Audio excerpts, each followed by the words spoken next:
America is no longer in the hearts and minds of rest of the world as it once was. They are still rubbing their eyes as to what they are seeing happening in America. Every barrel of oil that comes out of Iraq or Venezuela, the money goes to America. So with the AI thing also coming, and undoubtedly again China and US are at the forefront of using AI. Are you optimistic or pessimistic? Well, I'm very pessimistic. British at that time had 65% as minimum qualification. They said Indians are only half as intelligent as we are. Yeah. So let's put it at 33%. 33%. To think that are we really half as intelligent as British or perhaps more? Putin, who was considered wise and balanced, has made major blunders in his choice of Ukraine war. A flawed leader may ultimately reach out to the nuclear button. From Israel, the reports that come in from time to time that Netanyahu is one such flawed leader. Absolutely. I remember Einstein, when he was asked that about the Third World War, he said, I don't know, but I'm sure there will be no Fourth World War. And we all know what happened in Japan. I mean, it was, the intensity of the blast was lower compared to what the kind of weapons we have today. There was no retaliation from Japan, but even then it was disastrous. So China rose because of America. Real students or the real youth at Jantar Mantar was not rebellious. Yes. They were just exasperated with a system that was not responding to their needs. You know, whenever I think of Pakistan, I feel we are very lucky that there is Pakistan, and that is why there is rising India. Munir probably is the worst of all the dictators that Pakistan has had. Let me correct you. Balochistan was never a part of Pakistan. Yeah, it was, but they say Balochistan was never. In fact, Jinnah himself said you are not a part of Pakistan. The world will be dominated by USA, China and India. Namaskar, good morning and welcome once again to Kitabi Baatein. I'm your host Abhishek. Friends, today I'm delighted to have Ambassador Rajiv Dogra once more on my podcast, and we'll be discussing his latest book, How Nations Fail. The interesting thing about this book is that how nations fail, and after all it's mentioned in the unmaking of America's world. Those who follow my channel, they know I'm a fan of everything Ambassador Dogra writes, whether his fiction books or his non-fiction books, and his insights on geopolitics are definitely unmatchable. He's a writer of many books, has written many articles, and is a regular at the major television channels. Ambassador Dogra, once again, it's a pleasure to have you on the podcast. Once again, thank you. Thank you, sir. I remember the last time you came to the studio, it was my 75th podcast, and today I'm heading towards my 100th podcast. Congratulations. Thank you so much, sir. So, sir, your book, How Nations Fail, Unmaking of America's World. The last time we talked, you talked about rise of autocrats. Before that, we talked about wartime, how the world is in danger. And now we are talking about unmaking of America's world. Given the geopolitical situation and things like China's rise, China becoming a new superpower, are we staring at a post-American world? Well, that will be a very, very big change. And I don't think world is prepared for that. Nor do major nations fall by the wayside. Their decay is slow. After all, the Roman Empire took about 300 years to finally fall from the heights. And America also, as a superpower and one of the greatest superpowers ever in the world, will not disappear overnight. It will certainly decay if Trump continues to have his ways. But even then, it is just too big to decay suddenly. There are weaknesses which are obvious to everyone. The biggest weakness being Trump himself and his very whimsical decisions. But then America also has inherent strengths, technology being the foremost presently. So I don't think we are going to see a world without America. But yes, certainly, as I have mentioned in the subheading of the book, the unmaking of America's world. America is no longer in the hearts and minds of rest of the world as it once was, as a superpower who was trying to lead the world. It may not have led the world in the best possible way because of the many wars it had, but it was at least making the effort to make the world in its own fashion. Whether it was a flawed fashion or not, ultimately the history will judge. But I have already given my judgment in this book. So you have been a critic of President Trump. When we talk about the decay of America, as we are seeing it currently, how much of it can we attribute to President Trump? Do you think it's he who is largely responsible, or is it already in the making and he is just accelerating the progress? I'm not the only critic of Trump. His mother was the first critic.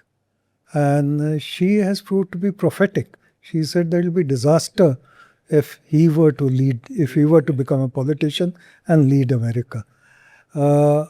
Before Trump, there was President Biden, Yes. who was not in the best of health, to put it politely. And there were reports that he was incapable of taking decisions because of his physical and mental condition. Right. So the doubts about America started even during his time. But Trump's second term, this is his second term Yes. as president, that has surprised and astonished everyone, including his former friends and colleagues and allies, especially in Europe. So they are still rubbing their eyes as to what they are seeing happening in America and to the world is real, or is it just a bad dream? So Trump really is a bad dream for the world. America would have survived Biden's faults, but Trump has just given shocks one too many. Absolutely. Sarah, please feel free to. So, talking about again the autocrats thing, as you mentioned, there are many autocrats in the world currently, and we are seeing rise of more nationalist, right-wing governments all over the world. This reminds me of the first chapter on Bastar. Do you think anywhere in the world, as you have traveled to the world and met many heads of states and other important people, do you think any country has experienced a Bastar-like situation wherein even the gods are put on a so-called performance review? If I use a corporate language, they're put on a performance review. So do you think it has ever happened in countries, and will it ever happen in the future in some countries, given the rise of autocrats? Well, why go to rest of the world? If you look at your neighborhood, Bhutan, for example, the former king voluntarily, though he was in the prime of health and he was not old at all, not just crossed 50, he decided to give up the kingship and handed over the crown to his son.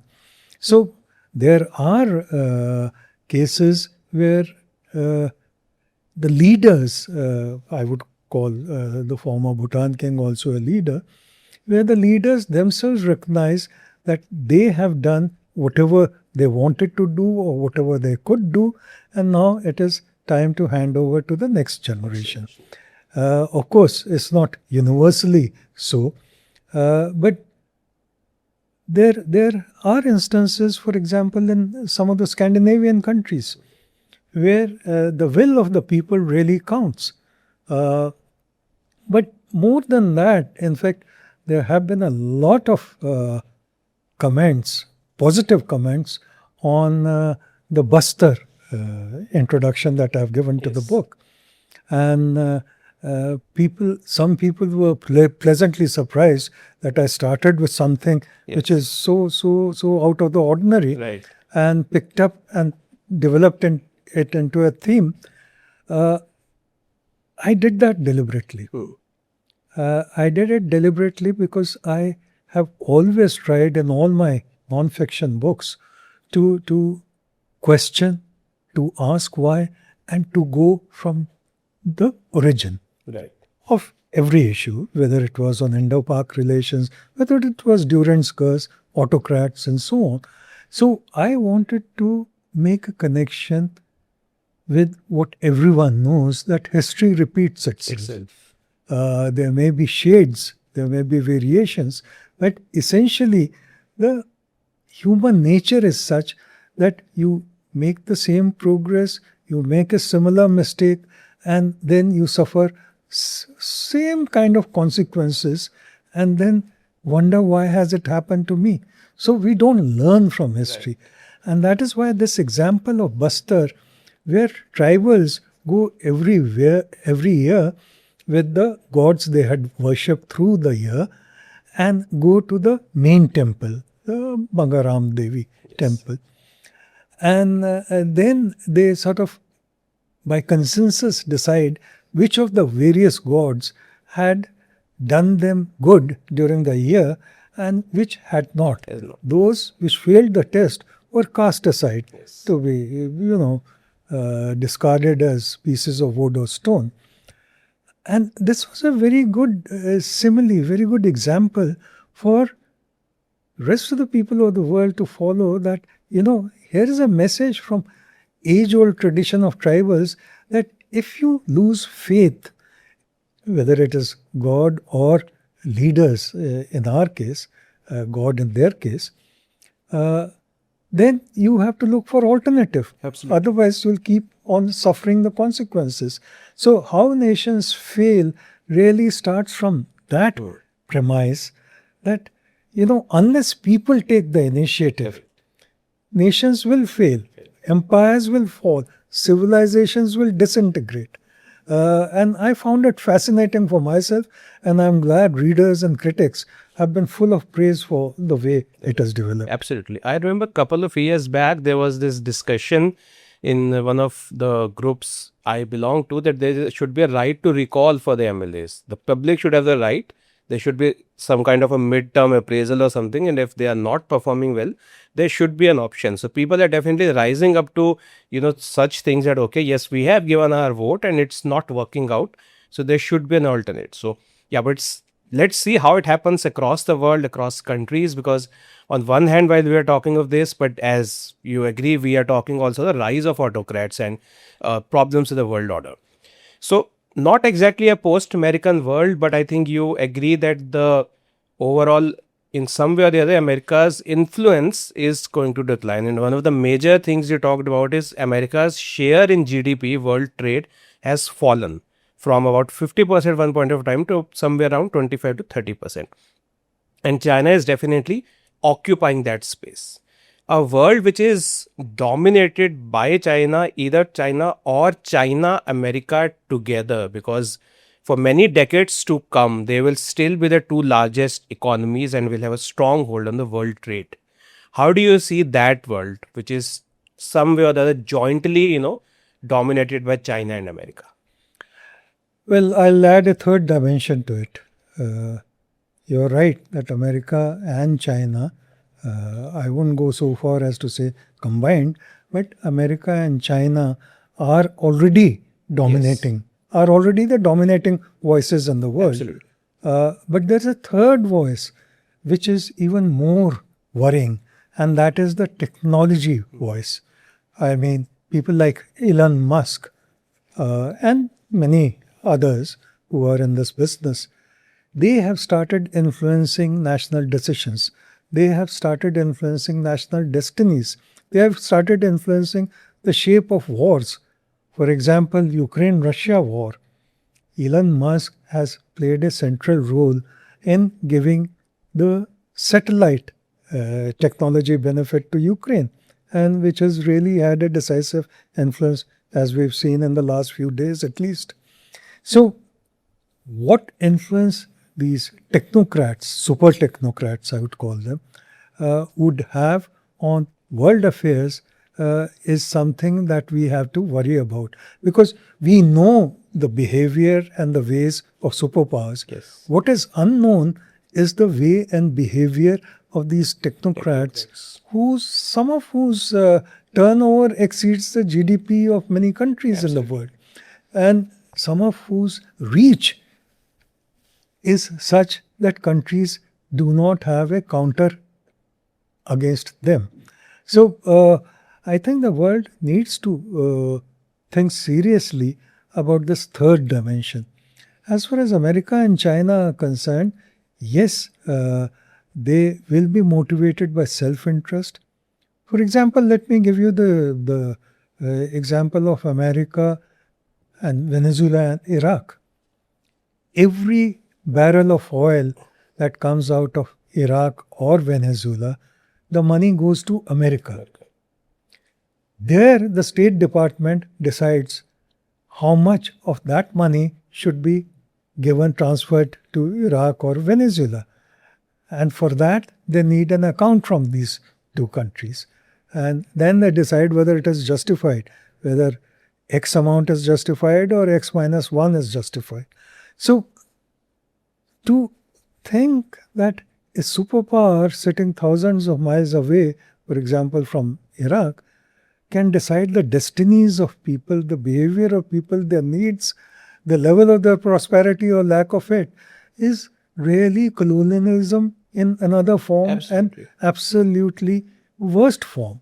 Because their resources are their entitlement. And that should not be taken away from them. So there are many worrying developments which are taking place presently in the world. And I think it is ultimately for the people to really decide as to how long they will put up with this new kind of subjugation. Right. So this is interesting. So we saw colonialism, in the 19th century with many countries, and they all got independence in the 20th century. That time, colonialists had different kind of powers, machinery and everything, economic power. Today, we are talking of technological power, AI. And I would like to quote what you wrote on, I think it was page 110, in this era of AI. Human catastrophe is the flip side of scientific triumph. No one can be spared its consequences because we are conditioned to fear death by a tiger, but not annihilation by a concept like AI. So we were talking of technology, we are talking of data is the new oil and everything, and now we have AI. I mean, before AI, we have things like Google, Amazon, which the entire world is using and is accustomed to. So with the AI thing also coming, and undoubtedly again China and US are at the forefront of using AI. Are you optimistic or pessimistic? Well, I'm very pessimistic, and I'll explain why. At least your generation, my generation, until recently, people had time to think. Yes. They read a newspaper, they read a book, and it gave them time to pause, reflect, and chew over what they had read and think for themselves as to whether that was right or wrong, there were flaws, or there was an alternate to what they had been fed on a book or a newspaper. Today's generation is basically the computer generation. And computer, looking at the screen, whether it is computer screen or any other mobile screen or whatever, does not allow you the time for reflection. Right. So they are told to absorb only what is fed to them. Right. And this is dangerous because we have a generation which is sort of like an instant coffee. But I won't blame only this generation. I would blame also ourselves, since you started talking about colonialism. And my book has really complaints about us, especially us in the emerging world. Because people in the West, whether it is in terms of writing a non-fiction book or using a terminology, come up with some term and we absorb it hook, line and sinker without questioning. Yes. Even before the computer started and the mobile started, we were slaves to the terms used by West. Let me give you a couple of examples. Huntington, he came up with this clash of civilizations. And another one came up with end of history. Francis Fukuyama. Francis Fukuyama came up with end of history. End of history meaning that, after West has introduced liberalism in the world, especially after post-Cold War period, and then there is capitalism which is thriving all over the world. So that is the end of history. End of history. Nothing else is needed after that. Now, the entire world, especially we in the emerging world, thought this was the ultimate truth. I have questioned in this book that how could we be so naive? Yes. History does not end. History will end. Certainly it will end when the entire world has been nuked, when nuclear bombs have been blasted in such a way that there is no human existence. Then that will be the end of history. But liberalism does not, or capitalism does not represent end of history. In fact, they've proved to be flawed idols, flawed gods that Fukuyama talked about. Similarly, civilization, clash of civilization. The term civilization itself means that you are civil enough not to clash. And yet, we thought this was the greatest gift that Huntington had given to the world. Yes. We did not question him at all. So that again is the question that I've raised in Our Nation's Wheel. The other painful question is the examination that we still have. We have 33% as the minimum qualification. Yes. It was introduced by British. Yes. And the reason was that when they started the matriculation examination in their own fashion, they said, what should be the minimum qualification percentage? And they said, okay, let's look at the British. British at that time had 65% as minimum qualification. They said, Indians are only half as intelligent as we are. So let's put it at 33%. We've continued with that concept. Yes. We've not sort of sat back to think that are we really half as intelligent as British or perhaps more? More. I mean, if all the CEOs of the major internationals are Indians, we can't be idiots. Absolutely. So that is, let me give you another example. And this book questions all these so-called truisms and proves that we have failed somewhere. Absolutely. The other is this so-called Westphalian system. Now, this was a 17th century concept because Europe had too many wars, so they sort of sat together over a period of 1 year plus in various cities. There's no single Westphalia. And they decided that, sovereign countries should not fight with each other. And in India, ever since, not ever since, but later, we sort of said that, look, Westphalian is such a great gift that there's a concept of sovereignty. Quite forgetting that in Ramayana, there was Ashwamedh Yagya, which meant marking out the territory, your sovereignty. That was 4,000 years before Westphalian concept came up. Mahabharata, Pandavas wanted only 5 villages. That was marking out territory. So why are we so enamored of a term put out by a Western person, whether it's Westphalian system, clash of civilizations or whatever? Why can't we be self-aware and come up with our own term good for ourselves? And that brings me to the final term that I found fault with, and I've found that it is very sorry that we continue to use that. Every term, first it was developing countries, then it was emerging countries, and now it is global south. What does global south mean? We've adopted it everywhere. What does it mean? Global south means south of equator. There are only 30 odd countries which are south of equator. Right. The rest are north of equator. Exactly. So as a term, it is flawed. And yet we feel very proud that we are global south. We are not global south. we have to evolve a term for ourselves, and then we can identify it with our aspirations.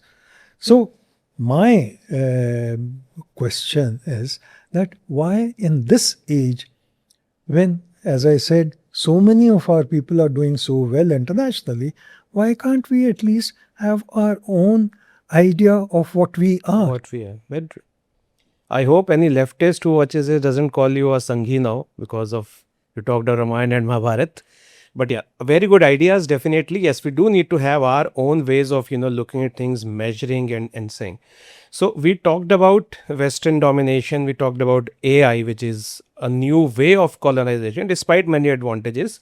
And there is no doubt that it is being used widespread. Being someone in as someone in the corporate world, we use tools like Claude and all heavily. We are getting dependent on them. We are dependent on them in a very quick span of time. Other technologies and innovations took a lot of time to reach the masses, but in no time we are seeing everyone using Claude and ChatGPT and all. Another thing is, when you say geopolitics problem, is economics.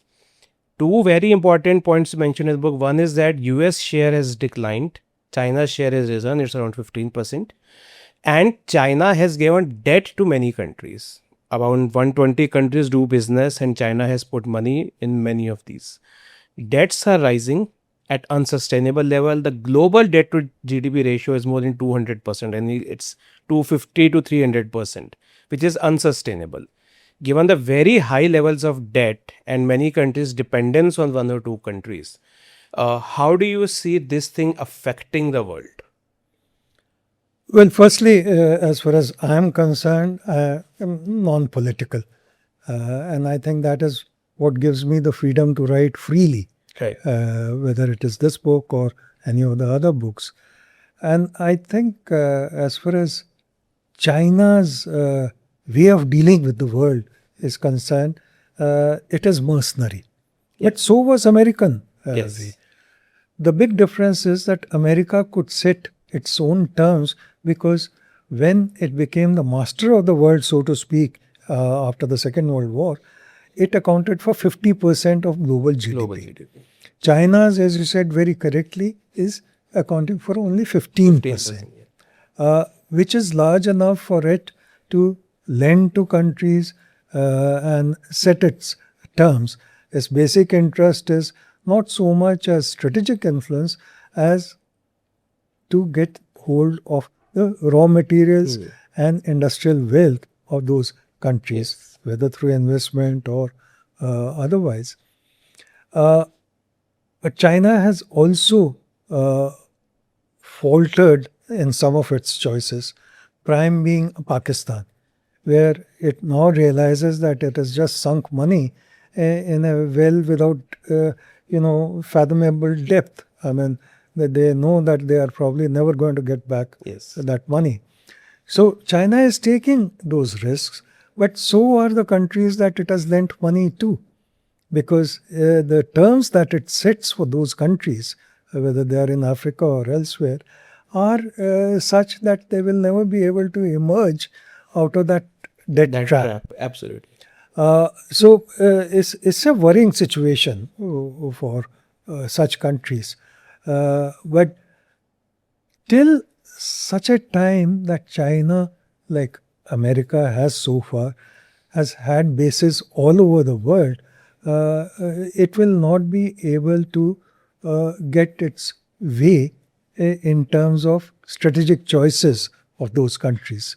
But if its economy does not falter, which there are reports that it is faltering, then China will ultimately want to selectively replace USA in some parts of the world. Definitely. Talking of wars, you mentioned that, this is like the worst period after the Second World War in terms of the wars being fought. Unfortunately, it looks like the scenario is going to continue for more time. What's your take on the war scenario and how it will impact the geopolitical equation? Well, both wars, which you are hinting at, the Ukraine war and the Iran war, were unnecessary. There was no reason that they should have taken to arms, Yes. Russia or USA. Which brings me to the other point which I have mentioned in the book, that at very few times in history has the world has had a paucity of wise leadership. Right. If you look at Europe, there's no one No one. who can inspire people. Of course, there are some like Meloni in Italy who's done well, but except for her, the rest are people you don't really look up to for Exactly. leadership. Look at England. It has had a new prime minister every 7-8 months. Yes. In fact, the joke is that the cat in 10 Downing Street has seen 7 prime ministers in her lifetime. So that's a poor reflection on the leadership quality Right. of those prime ministers. Just as there is also questions about the German leadership. Otherwise, once upon a time, Germany was leading the Absolutely. Europe Absolutely. part of it at least. So the wars happen because of the weakness of leaders, because of their flawed choices and their uh, policies which are whimsical. And unfortunately, Trump is the epitome of that. Putin, who was considered wise and balanced, has made major blunders in his choice of Ukraine war. So wars should be an exception, but unfortunately they are becoming more of a common practice now. Very true. My worry really is whether a time will come, and not so distant a future, where a flawed leader may ultimately reach out to the nuclear button. From Israel, the reports that come in from time to time that Netanyahu is one such flawed leader. And he cannot be dependent upon not to take a very aggressive decision. Right. So we are certainly living through very trying times and very uncertain times, and that is why the wars are even more worrying. Absolutely. I remember Einstein, when he was asked that about the Third World War, he said, "I don't know, but I'm sure there will be no fourth World War, because if there is such a situation with nuclear weapons, and we all know what happened in Japan. I mean, it was the intensity of the blast was lower compared to what the kind of weapons we have today. There was no retaliation from Japan, but even then, it was disastrous. And with so much advanced weapons technologies, yes. In this play of world politics, about India, I think one very important thing mentioned in your book is that despite the efforts by the government to increase its outreach, while it has given certain benefits, one of the problems is that our share in world trade is still very less. So people can listen to you, but they know that our relation is dependent on this fact, and because they are not a very important player when it comes to business. Again, here US and China dominate. People have to listen to them even if they don't like them, the country, their leaders.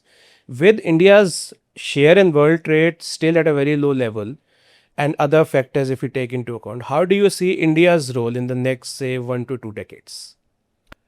Well, right from the beginning, India had announced to the world that we are self-reliant, which I think was a very good decision. But it was also indicative of the constraints India Yes. was placed in. There are very few countries which have had a neighborhood where you are living with neighbors who are not interested in their own development, Development. not to talk of cooperative development.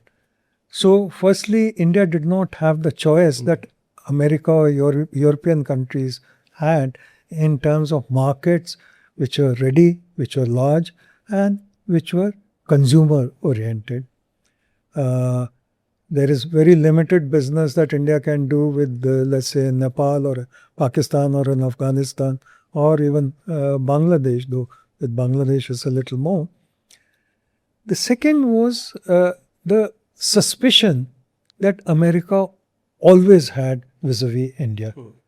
There was a recent statement by one of their deputy secretary of states that we will which virtually meant that we are watching very carefully and will not facilitate India's rise.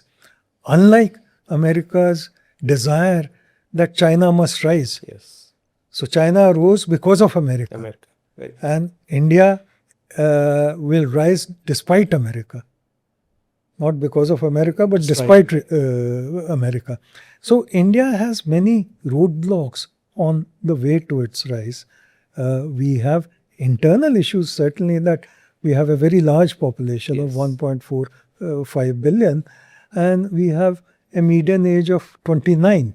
So that means the youth is looking for jobs where the opportunities are not that immense. After all, government cannot be expected to create jobs in its offices endlessly.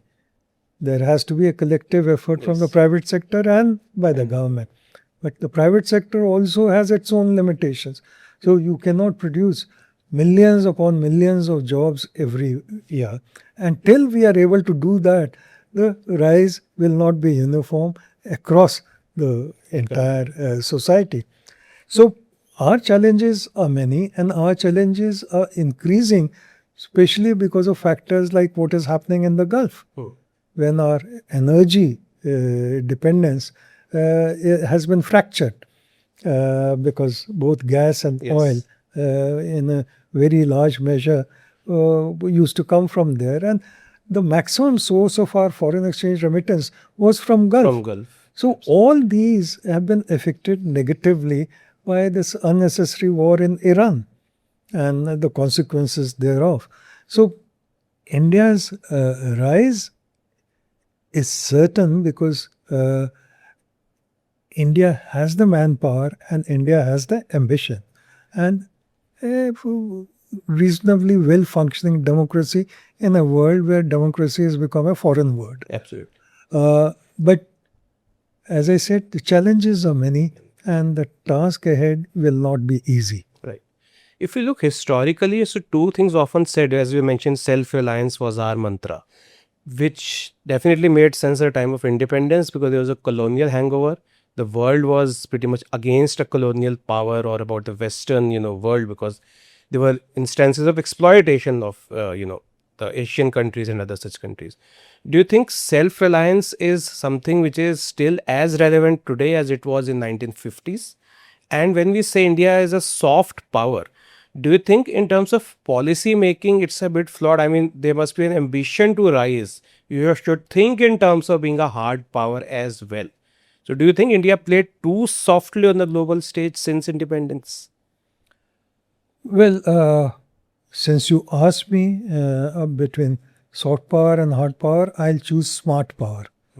In fact, Chanakya also, 2000 years back, had opted in favor of smart power. And in one of my earlier books also I mentioned this.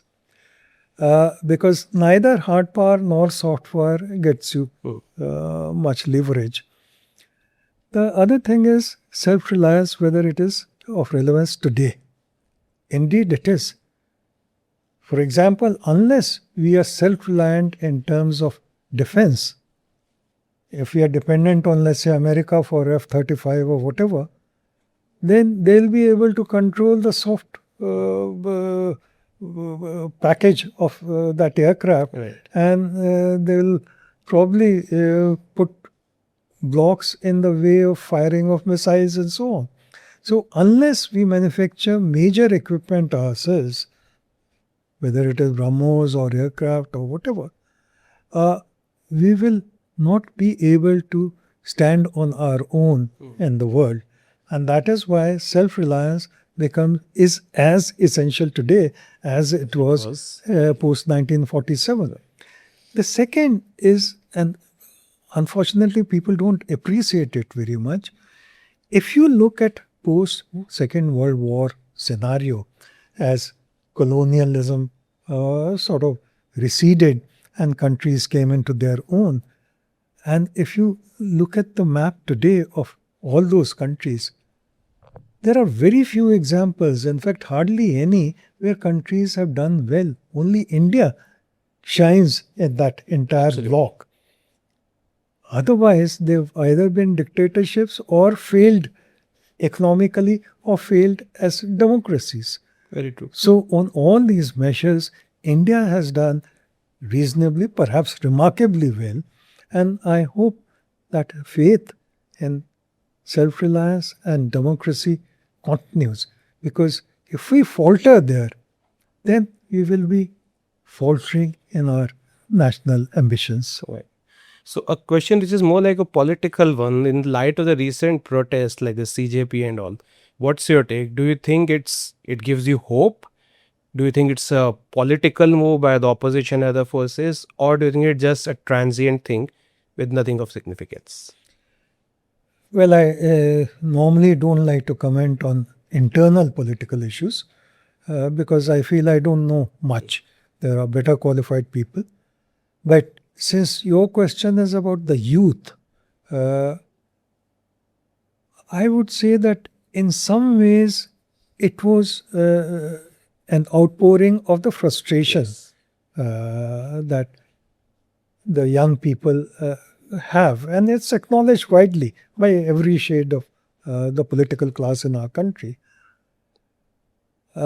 Equally important is, I mean, there may have been unruly elements which came in from outside, but otherwise, by and large, the thousands upon thousands of people, young people who collected there, were civil and non-violent in their behavior.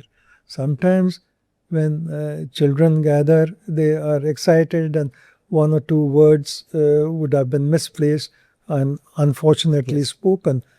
But I think we have to learn to be tolerant of our youth, that ultimately they are our future. Absolutely. Handled well, they can be a hugely constructive force. But if handled with the rod, then they can be rebellious. So the real students or the real youth at Jantar Mantar was not rebellious. Yes. They very were true. they were just exasperated with a system that was not responding to their needs. In this case, the NEET NEET system.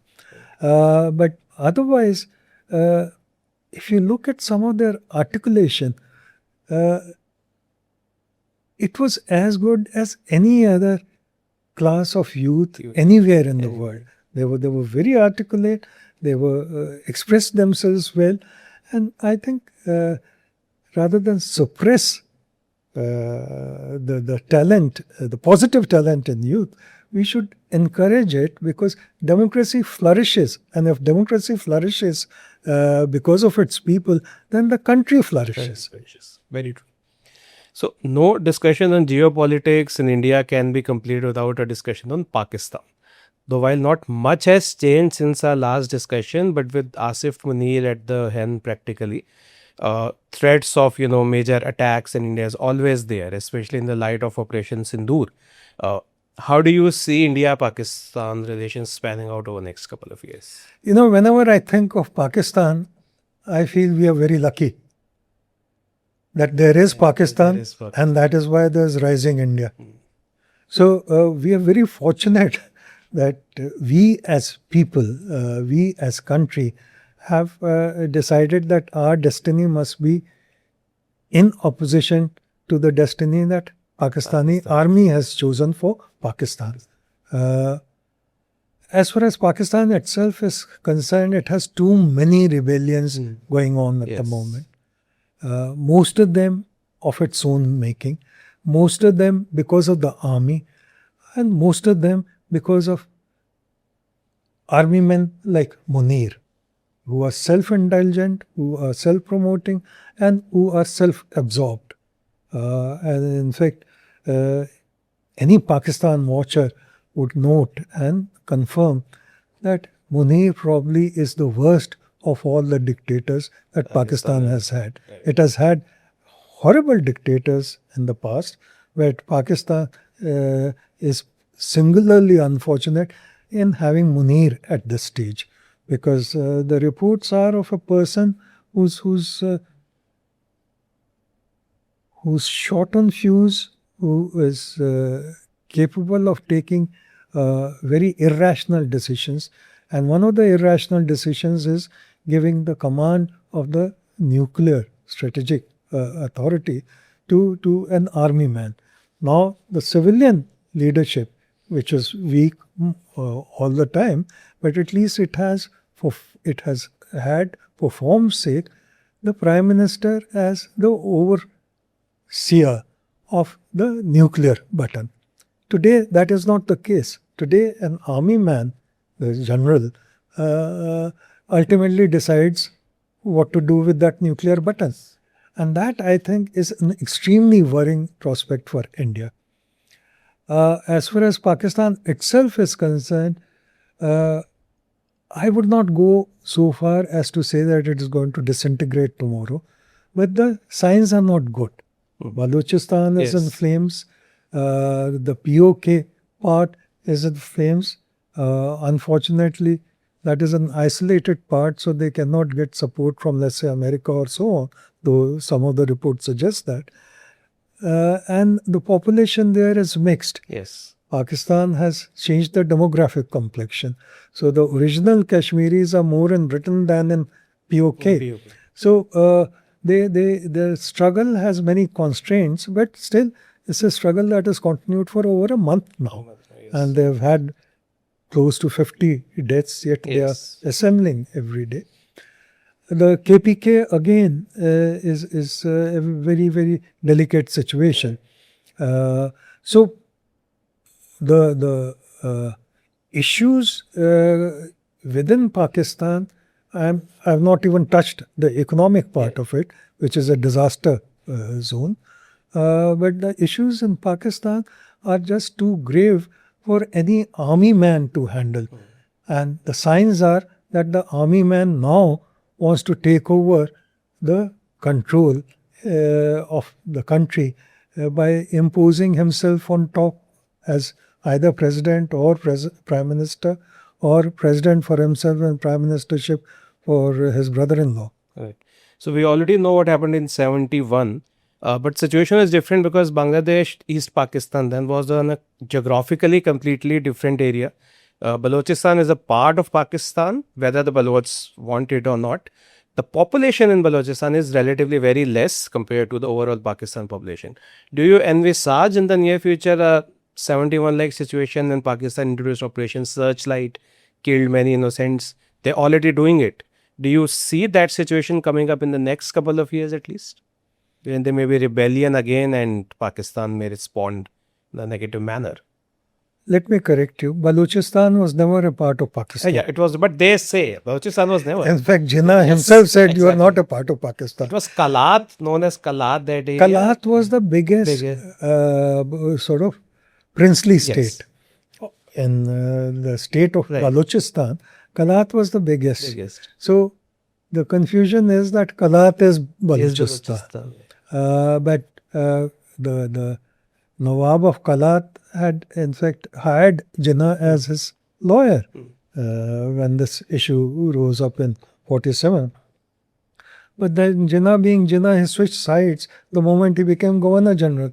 He sent the police cum army team to take over the area. You are absolutely right that Balochistan is sparsely populated. And that becomes an issue when you're facing an army which is bent on murder. But Baloch tribes and Baloch people have shown resilience. They've fought for decades now. In fact, the fighting was extremely intense in 1970s. Some of the people went from Punjab, including Najam Sethi.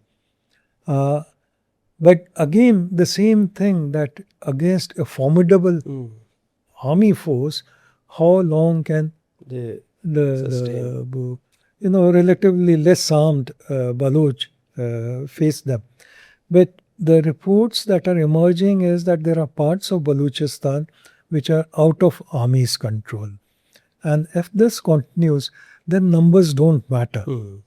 Because what matters then is the determination and the guerrilla tactics and the continuous arms supply. So long as these three conditions are met, then there is a possibility that Baloch might ultimately prevail. Whether it happens 5 years from now or 2 years from now remains to be seen. But army at this moment has too many hotspots, Yes. and whether it can handle them all is uncertain. Very true. So my last question is, if things continue the way they are right now, and as we mentioned in the book, we are talking of unmaking of America's world, a China-America domination, multipolarity, everything. If things continue like this, how do you envisage the world, especially US, India, and China in 2050? So about 25 years from now. Well, I think all three will be a force in the world. Much more than Russia, much more than Britain or France or Germany, much more than Brazil's and South Africa's of this world. The world will be dominated by USA, China, and India. Not necessarily in that order. Perhaps India might overtake the other two because of the power of its youth, its demographic profile, which is reasonably well mixed and reasonably well aligned, and the fact that skills are abundant. Yes. And there's a population which is ambitious. For example, look at what is happening in Bangalore, whether it is in terms of drones or whether it is in terms of software. Bangalore is setting up, new targets for itself. Absolutely. And it is happening in other centers also in India. So I am certain that 2050s will belong to these three countries, despite Trump and despite the uncertain situation and unknown situation in China. China will fight major wars, one of them to take over Taiwan. The other, I fear, may be with India. In fact, wartime is about Yes. that. America will keep on fighting. It is almost always been engaged in many wars since 1945, and I don't think it is going to give up that tradition. Both America and China will depend largely on technology for their economic development. India might try a comprehensive whole, whether it is in terms of infrastructure, manufacturing, or technology. India would want to have a sort of a holistic approach to development. And that, I think, is what will be the ultimate strength of India and what might actually give it a push over both China and America. Not immediately, but 2050 onwards. I think that's a very optimistic note to end the session with. Ambassador Dogra, once again, thank you so much for your time. And as always, it's wonderful listening to you. Thank you. And it's been a pleasure talking to you. And thank you for reading the book so fast. Thank you, sir. So all those who are watching, I would say one thing about the book. If you are interested in geopolitics, you should read this book. If you're not interested in geopolitics, you should also read this book. If you're not, trust me, you will become interested in geopolitics, such is the way Ambassador Dogra writes. His books, I can't stop recommending enough. Thank you.